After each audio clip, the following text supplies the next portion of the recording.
चलिए, तो मौर्यकालीन प्रशासन का पहला भाग देख चुके हैं। पहला पार्ट हमने देख लिया है मौर्यकालीन प्रशासन का। आज हम देखने वाले हैं मौर्यकालीन प्रशासन, कला, संस्कृति वगैरह।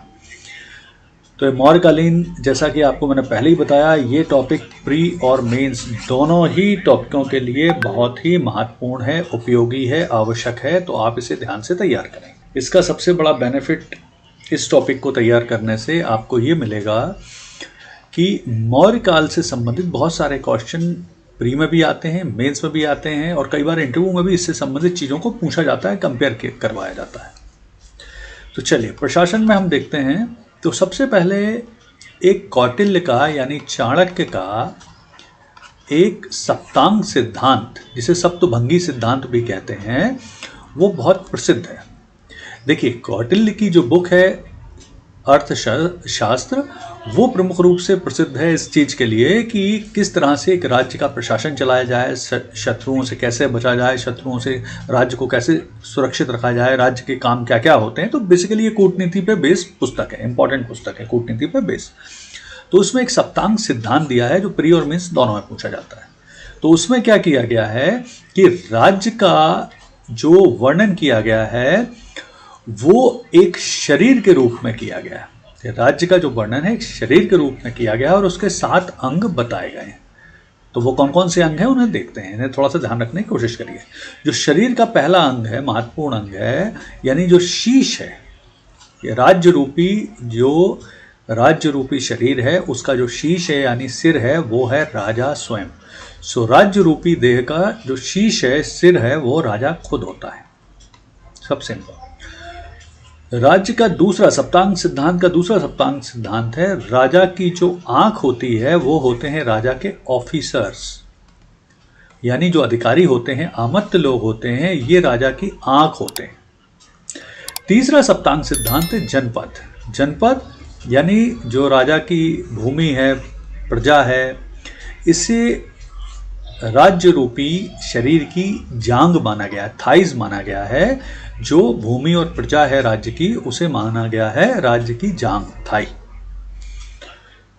चौथा जो सप्तांग सिद्धांत है, वो राज्य रूपी देह की जो भुजाएं हैं, बाहें हैं, राज्य रूपी देह की बाहें हैं, हाथ हैं, वो माने गए हैं दुर्ग।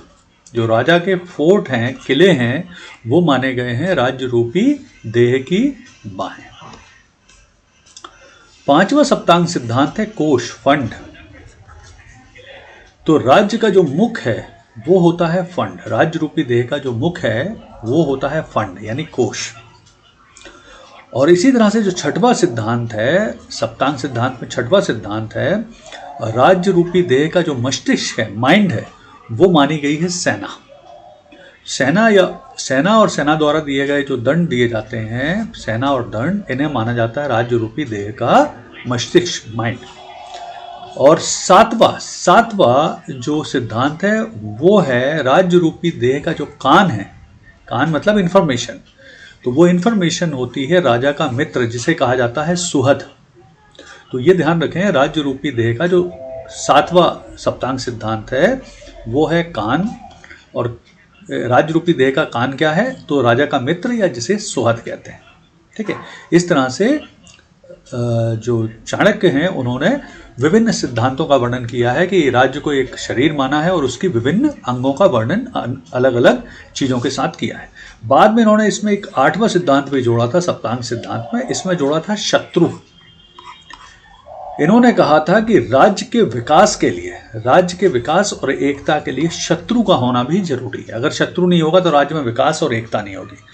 अगर हम इसे आधुनिक काल में अगर इसे समझना चाहें तो बहुत आसान है। देखिए, जब हमारे ऊपर चाइना और पाकिस्तान की थ्रेट होती है, यानी पाकिस्तान और चाइना जैसे शत्रुओं का हमारे ऊपर धमकी आती है या किस तरह की परेशानी होती है, तो किस तरह से पूरा देश एक हो जाता है, इसे आप समझ सकते हैं। तो ये बहुत सिंपल सा है। तो ये प्री में भी पूछा जाता है सप्तांग सिद्धांत, मेंस में भी पूछा जाता है। मेंस में पूछा जाता है कि सप्तांग सिद्धांत का वर्णन कीजिए चाणक्य के सब, और प्री में आता है कि इसमें मस्तिष्क किसे माना गया है या आँख किसे माना गया है। तो इस तरह से वो क्वेश्चन पूछते हैं।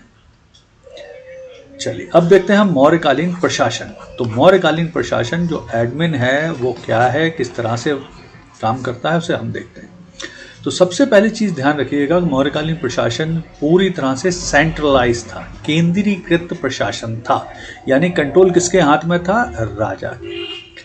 तो मौर्यकालीन प्रशासन में जो कंट्रोल था कंप्लीटली वो राजा के पास था। इस प्रशासन का केंद्रीकृत प्रशासन था, और ये ही कई बार ये जो केंद्रीकृत प्रशासन है ये मौर्यकालीन राज्य के डेवलपमेंट का भी कारण है, विकास का भी कारण है, इतने बड़े एरिया को जीतने का कारण है, और बाद में जो असफलता मिली, जो असफल हुआ, पतन हुआ मौर्यकाल का, वो भी कि अत्यधिक केंद्रीकृत होने को भी माना गया। तो शासन व्यवस्था किस तरह की थी, तो राजतंत्रात्मक शासन व्यवस्था थी। मौर्य वंश में जो शासन पद्धति थी वो राजतंत्रात्मक थी। मगध साम्राज्य का प्रधान और समस्त शक्ति का जो स्रोत होता था वो राजा सम्राट खुद ही होता था। केंद्रीय शासन होता था, राजा को परामर्श देने के लिए एक मंत्रिपरिषद होती थी जिसकी सदस्यों की नियुक्ति खुद राजा द्वारा की जाती थी। फिर प्रांतीय प्रशासन होता था। तो मौर्य जो राज्य की सीमाएं हैं वो सौराष्ट्र से लेकर बंगाल और हिंदू कुश यानी अफगानिस्तान से लेकर नर्मदा नदी और बल्कि कर्नाटक तक फैली हुई थी। ठीक है, और इसलिए मौर्य शासकों ने अपने अत्यधिक विशाल साम्राज्य को प्रमुख रूप से 5 प्रांतों में विभाजित किया। ये भी क्वेश्चन प्री में पूछा जाता है। क्वेश्चन विभिन्न प्रांत और उनकी राजधानियों के बारे में पूछा जाता है, तो इसे भी थोड़ा सा ध्यान से देखें। तो ये 5 प्रांतों में पूरे मौर्य साम्राज्य को बांटा गया था।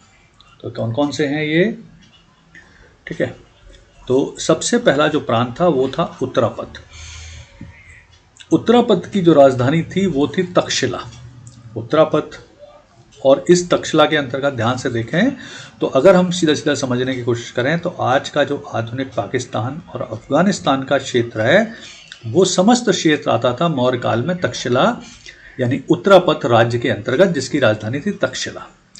प्रमुख रूप से इसके अंतर्गत आने वाले जो क्षेत्र थे वो थे कंबोज, कंधार, कश्मीर, अफगानिस्तान, पंजाब का सारा भाग। तो ये तक्षशिला के अंतर्गत यानी जो हमारा वेस्टर्न वाला पार्ट है, अफगानिस्तान, पंजाब, और पंजाब भारत का, फिर पाकिस्तान और अफगानिस्तान वाला वो पार्ट।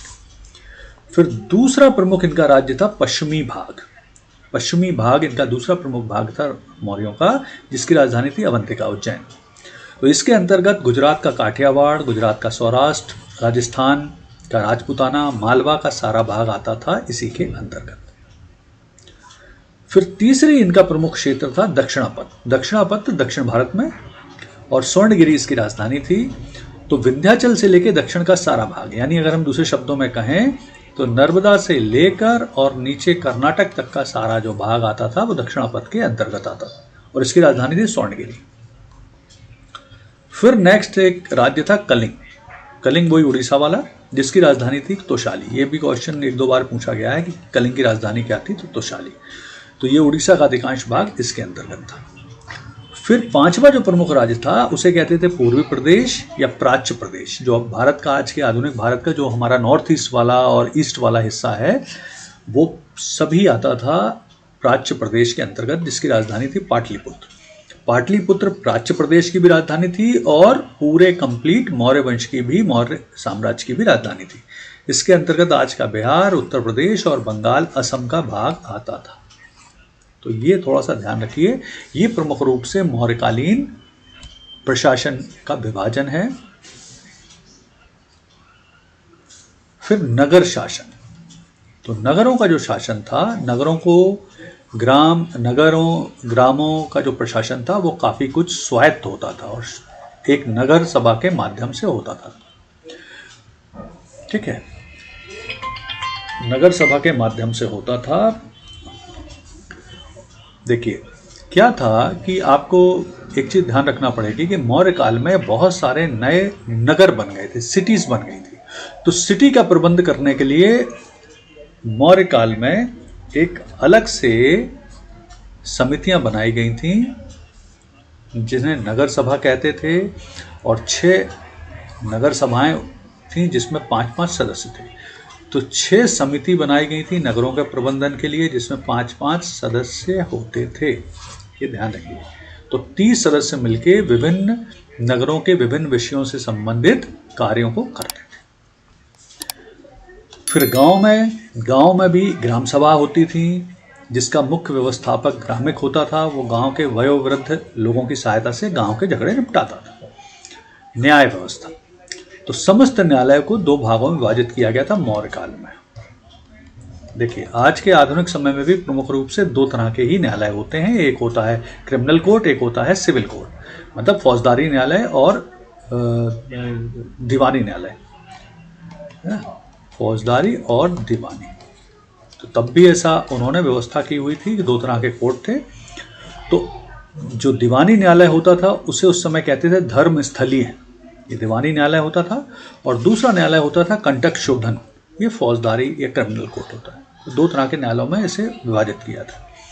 सबसे छोटे न्यायालय को ये संघ कहते थे, और उसका जो अधिकारी होता था, न्यायिक अधिकारी, उसे राजुक कहा जाता था, मतलब जज।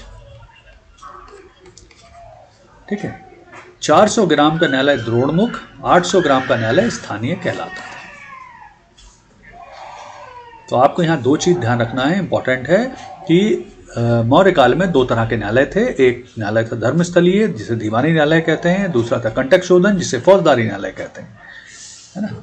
और जो न्यायाधीश थे उन्हें राजुक कहा गया। फिर देखिए मौर्यकालीन कुछ टर्मिनोलॉजी, शब्दावली, इससे काफी क्वेश्चन पूछे गए हैं, तो थोड़ा सा इसे ध्यान से देखें।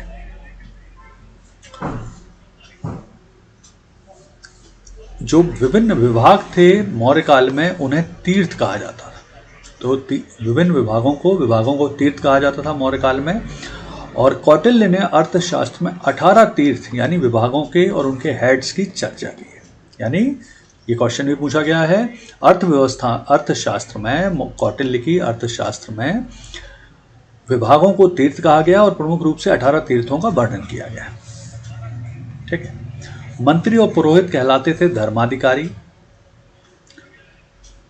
राजस्व विभाग का जो प्रधान अधिकारी होता था, मतलब आज के समय समझ लीजिए फाइनेंस मिनिस्टर, उसे कहा जाता था समाहर्ता।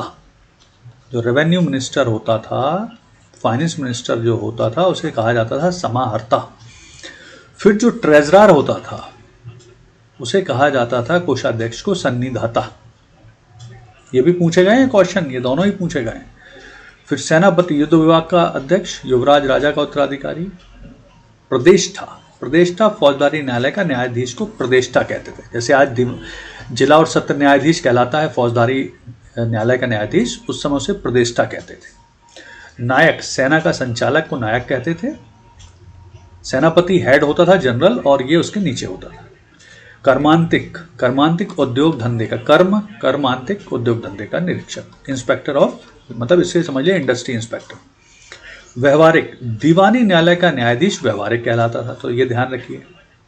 ठीक है। दीवानी न्यायालय का न्यायाधीश व्यवहारिक, और जो प्रदेष्टा है वो फौजदारी न्यायालय का न्यायाधीश।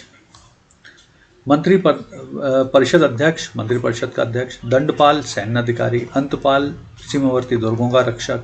दुर्गपाल, दुर्गों का प्रबंधक। नगरक, नगर का मुख्य अधिकारी, जैसे आज के दौर में कलेक्टर वगैरह हैं। प्रशस्ता, राजकीय आज्ञाओं को लिखने वाला प्रमुख अधिकारी। द्वारिक मतलब महल की देखरेख करने वाला। अन्नवंशिक, सम्राट की अंगरक्षक सेना का मुख्य अधिकारी। आठविक, वन विभाग का अधिकारी। अच्छा, यहाँ पर एक क्वेश्चन आपको पूछा जाएगा कि इस काल में, मौर्य काल में, क्या महिलाएं अंगरक्षिका होती थीं? तो उसका आंसर है हाँ, महिलाएं भी अंगरक्षिका होती थीं इस काल में, है ना। वो भी राजा की अंगरक्षिकाएं होती थी, महिलाएं भी। चलिए आगे बढ़ते हैं। अब हम देखते हैं मौर्यकालीन सामाजिक व्यवस्था, है ना, सोशल स्ट्रक्चर किस तरह का मौर्यकालीन का था, तो उसे देखते हैं। तो मौर्य काल में सामाजिक संरचना की जानकारी मुख्यतः कौटिल्य के अर्थशास्त्र और मेगास्थनीज के इंडिका नाम की बुक से मिलती है। ये प्रमुख स्रोत हैं इस काल की जानकारी के। तो वर्ण व्यवस्था या जाति व्यवस्था को पहले देख लें। तो मौर्यकालीन समाज वर्ण व्यवस्था पर आधारित था। श्रेष्ठता की दृष्टि से ब्राह्मण वैश्यों का समाज में सम्मान था, किंतु शूद्रों की स्थिति निम्नतर थी। बौद्ध साहित्य में 4 वर्णों की सूची मिलती है, क्षत्रिय, ब्राह्मण, वैश्य और शूद्र। इन्हें अवरोही क्रम में रखा है। मेगास्थनीज ने 7 प्रकार की जातियों का वर्णन किया है, मतलब 7 वर्ण। यहाँ थोड़ा सा समझ लीजिए। देखिए, प्रमुख रूप से यहाँ पे कोई कंफ्यूज होने की जरूरत नहीं है। यहाँ पे 4 जातियाँ थीं, ब्राह्मण, क्षत्रिय, वैश्य, शूद्र।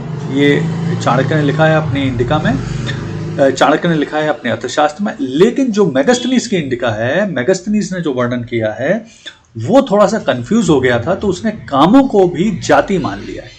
तो ये थोड़ा सा अंतर ध्यान रखिए। और यही क्वेश्चन प्री में पूछा गया है कि मेगास्थनीज ने मौर्य काल में कितनी जातियों का वर्णन किया है। तो मेगास्थनीज ने मौर्य काल में 7 जातियों का वर्णन किया है। वास्तविक रूप से वो 7 वर्ण थे, जातियां नहीं थी, वर्ण थे 7। ठीक है, मतलब काम करने वाले लोगों का समूह। फिर महिलाओं की स्थिति, तो महिलाओं में पर्दा प्रथा और सती प्रथा का उल्लेख नहीं मिलता है। इससे क्या पता चलता है कि महिलाओं की स्थिति ठीक थी, अच्छी थी। और जैसा मैंने आपको बताया कि अंगरक्षिका भी वो होती थी, तो स्थिति ठीक थी, मतलब ओके थी, ठीक थी। अर्थशास्त्र के अनुसार विवाह के लिए स्त्री की आयु 12 वर्ष, पुरुष की 16 वर्ष बताई गई है। स्त्रियां पुनर्विवाह भी कर सकती थी, रिमैरिज भी कर सकती थी, और नियोग की भी अनुमति थी, है ना। नियोग मतलब देवर से विवाह। कौटिल्य ने विवाह विच्छेद यानी तलाक की अनुमति भी दी है। तलाक के लिए कौटिल्य ने मोक्ष शब्द का इस्तेमाल किया है। मोक्ष शब्द का इस्तेमाल तलाक के लिए किया गया है। वैश्यावृत्ति, प्रोस्टिट्यूशन। समाज में वैश्यावृत्ति या प्रोस्टिट्यूशन प्रथा का प्रचलन था, जिसे राजकीय संरक्षण प्राप्त था, और वैश्याओं को रूपा जीवा कहा जाता था। रूपा जीवा कहते थे वैश्याओं को। और ध्यान रखिए, वैश्याओं से भी कर लिया जाता था इस काल में, वैश्याओं से भी कर लिया जाता था। दास प्रथा, स्लेवरी।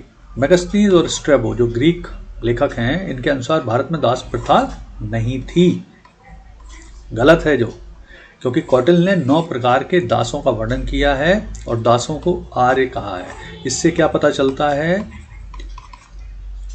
कि दास प्रथा थी, लेकिन दासों की स्थिति अच्छी थी, मगर कौटिल्य ने उन्हें आर्य कह के संबोधित किया है।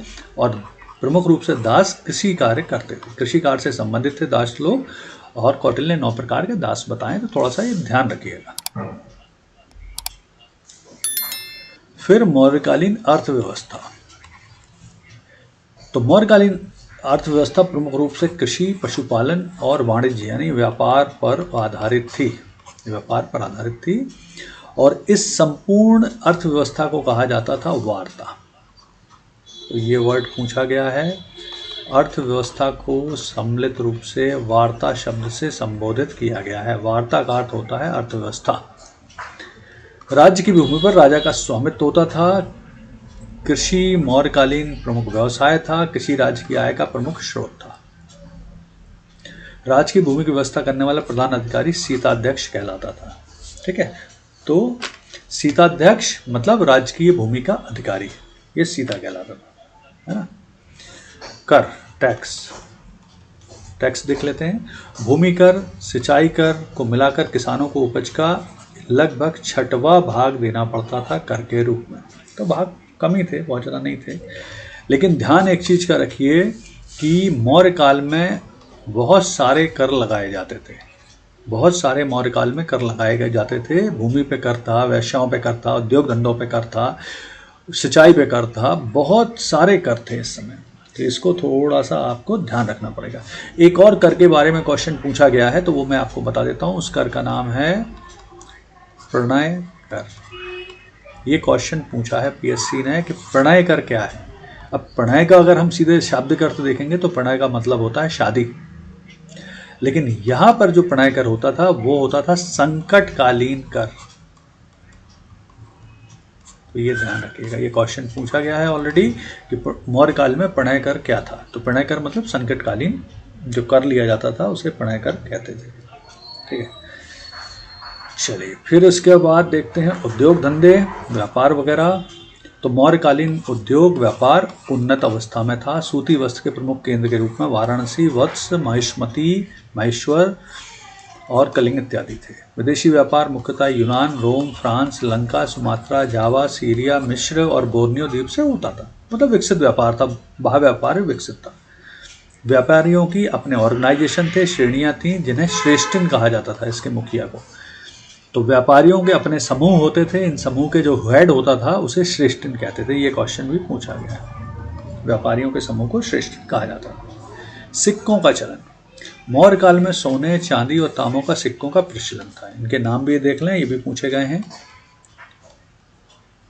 स्वर्ण सिक्के कहलाते थे निष्क स्वर्ण सिक्कों को निष्क कहते थे। जो चांदी के सिक्के थे वो कर्षापण थे।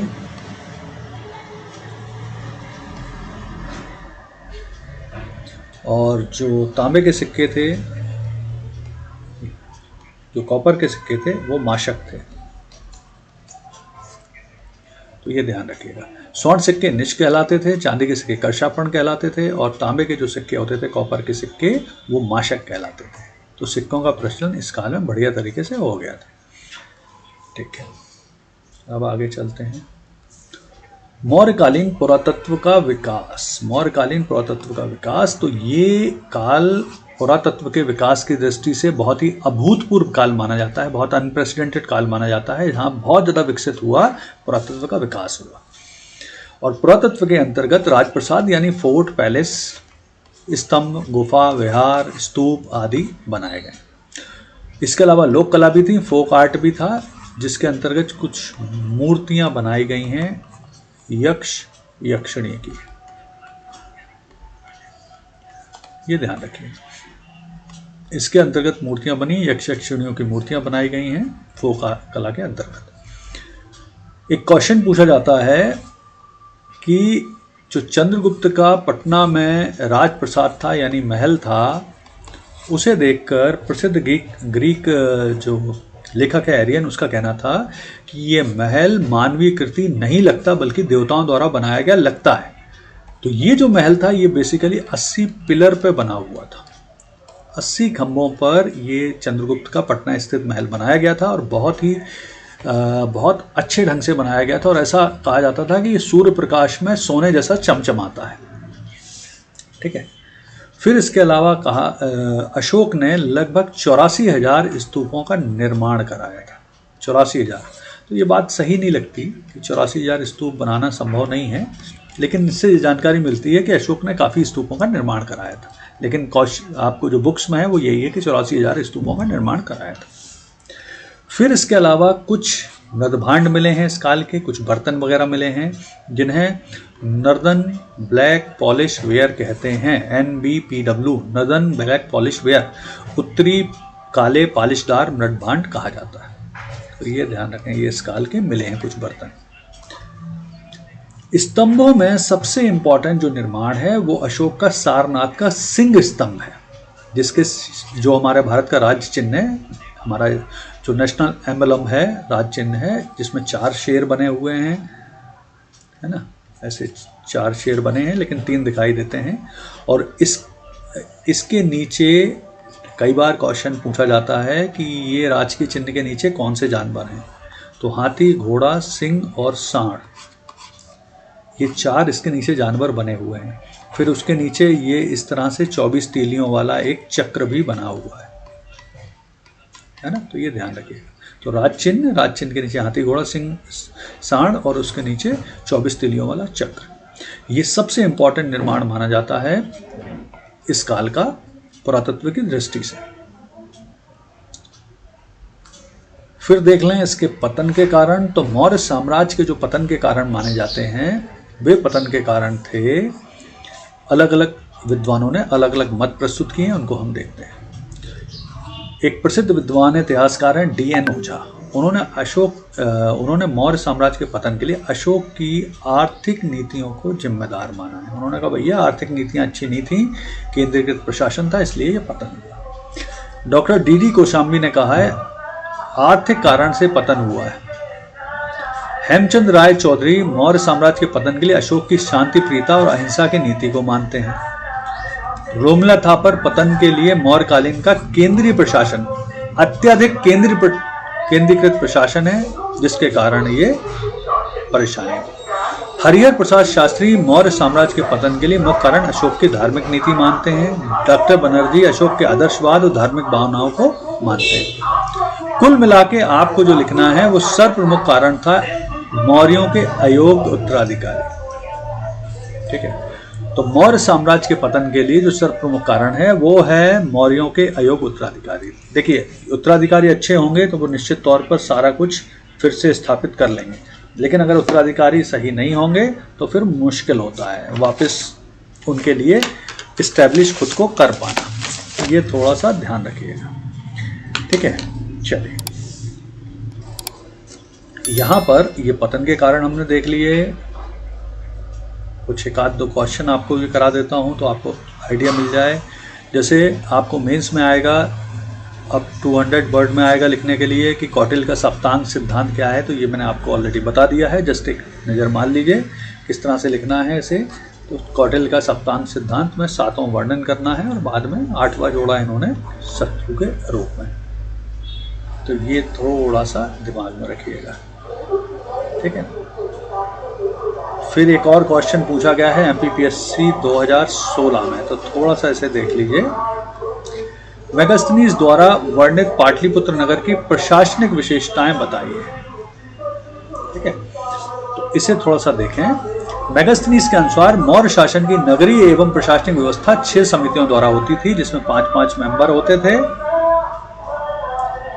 पाटलिपुत्र मौर्य साम्राज्य का सबसे बड़ा नगर था और उसके प्रशासन इन्हीं समितियों के माध्यम से चलाया जाता था। कौन कौन सी समितियां थीं, तो देखिए ये आपको वर्णन करना पड़ेगा समितियों का।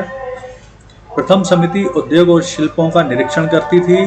द्वितीय समिति थी विदेशियों की देखरेख करती थी। तृतीय समिति थी जनगणना की जानकारी रखती थी। चतुर्थ समिति व्यापार एवं वाणिज्य की देखरेख करती थी। पांचवी समिति विक्रय कर की व्यवस्था उसका निरीक्षण। छठवीं समिति बिक्री कर की व्यवस्था को बना के रखती थी। यह सारी समितियां उपरोक्त कार्य के अलावा भी अन्य बहुत से कार्यों का संचालन कर शासन एवं प्रशासन में राजा की सहायता करती थी। नगर में अनुशासन बनाए रखने के लिए, अपराधों को नियंत्रण करने के लिए पुलिस व्यवस्था भी थी, जिसे रक्षित कहा जाता है। नगरीय प्रशासन में 3 प्रकार के अधिकारी थे: एग्रोनोमोई जिलाधिकारी, एंटोनोमोई नगर आयुक्त एवं सैन्य पदाधिकारी। ये भी 2 बार क्वेश्चन पूछा गया है। एक और वर्ड पूछा गया है डियानेसिस और हेरक्लिस।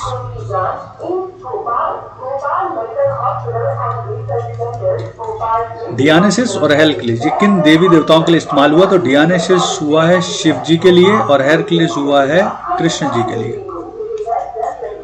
तो ये 2 वर्ड भी ध्यान रखिए। ग्रीक लेखकों ने डियानेसिस के नाम से शिव जी का वर्णन किया है और हेरक्लिस के नाम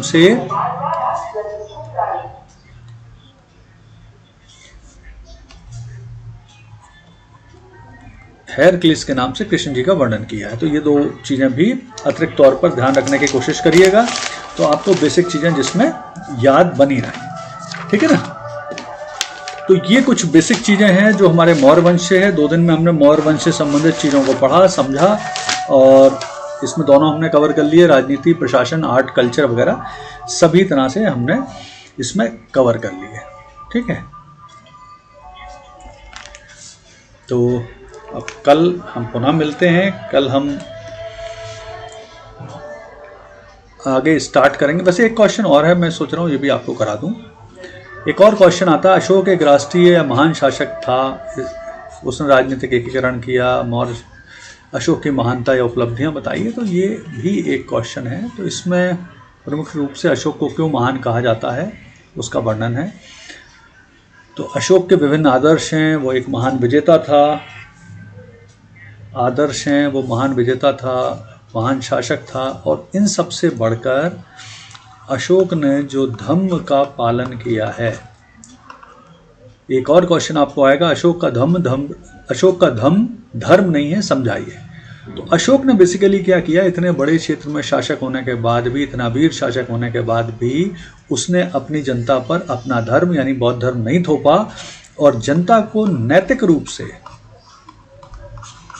रूप से अच्छा बनाने का प्रयास किया, ना कि धार्मिक रूप से। तो यही उसकी महानता के कारण है। तो ये सब आप आराम से वर्णन कर देंगे तो इससे पता चल जाएगा। चलिए, तो आज इतना बहुत है। चलिए, धन्यवाद।